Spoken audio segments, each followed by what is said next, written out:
നമസ്തേ. സുവാർത്തയുടെ കാലം എന്നാണ് ഈ നാളുകളെ വിശേഷിപ്പിക്കാറുള്ളത്. എന്നാൽ മംഗളവാർത്ത കാലം പോലും അസുഖകരങ്ങളായ വർത്തമാനങ്ങൾ കൊണ്ട് നാം നിറയ്ക്കുന്നു. നോക്കുക, ഗബ്രിയേൽ പറഞ്ഞത് എത്ര സുന്ദരമായ വാക്കുകളാണ്. മറിയാം എലിശബയോടും എലിശബ മറിയത്തോടും പറഞ്ഞത്. ഇടയന്മാർ കേട്ടത്. ജോസഫ് മറിയത്തോട് പറയാതെ പറഞ്ഞ തുണയാകൽ. എത്രമാത്രം നല്ല വാർത്തകളാണ് തിരുജനനത്തിൻ്റെ പരിസരങ്ങളിൽ അത്രയും.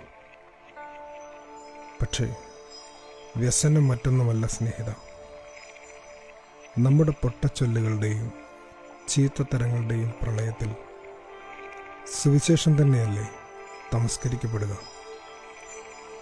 Are we spreading gospel or gossip?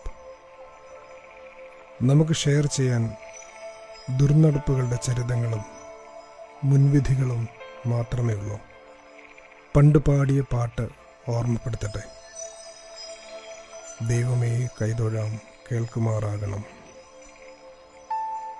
നല്ല വാക്കോതുവാൻ ത്രാണിയുണ്ടാകണം, നല്ല കാര്യങ്ങളിൽ പ്രേമമുണ്ടാകണം, കൃത്യങ്ങൾ ചെയ്യുവാൻ ശ്രദ്ധയുണ്ടാകണം, സത്യം പറഞ്ഞിടാൻ ശക്തിയുണ്ടാകണം. ഒരു മാളികയുടെ മുകളിൽ കയറിയിരിക്കുന്നത് കൊണ്ട് കാക്കയെ ആരെങ്കിലും ഗരുഡനെന്ന് പറയുമോ? പൊക്കം കൂടിയ സ്ഥാനത്ത് കയറിയിരുന്നാൽ ആരും ശ്രേഷ്ഠരാകുന്നില്ല. ഉത്തുംഗത്വം ലഭിക്കേണ്ടത് ഗുണങ്ങളെ കൊണ്ട് വേണം.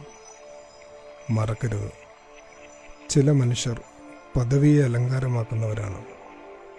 മറ്റു ചിലർ പദവിക്ക് ഒരലങ്കാരമാണ്. ചരിത്രം എപ്പോഴും വിലമതിക്കുന്നത് നിങ്ങൾ എന്ത് നേടിയവരാണ് എന്നതിനേക്കാളും നിങ്ങൾ നൽകിയതെന്ത് എന്നതിനെയാണ്.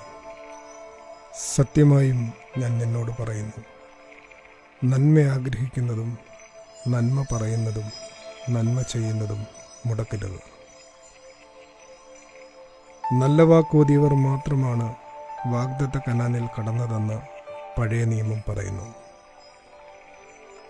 നേരിട്ട എല്ലാ നിന്ദനങ്ങൾക്കും തിരസ്കാരങ്ങൾക്കും പരിഹാസങ്ങൾക്കും പീഡനങ്ങൾക്കും നന്മ മാത്രം പകരം നൽകി പൊന്നുതമ്പുരാൻ പഠിപ്പിച്ചത് പുതിയ നിയമം. പുതിയ നിയമത്തിൻ്റെ അവകാശികളോട് മരുഭൂമിയിൽ നിന്ന് ഒരു വാക്കുകൂടെ.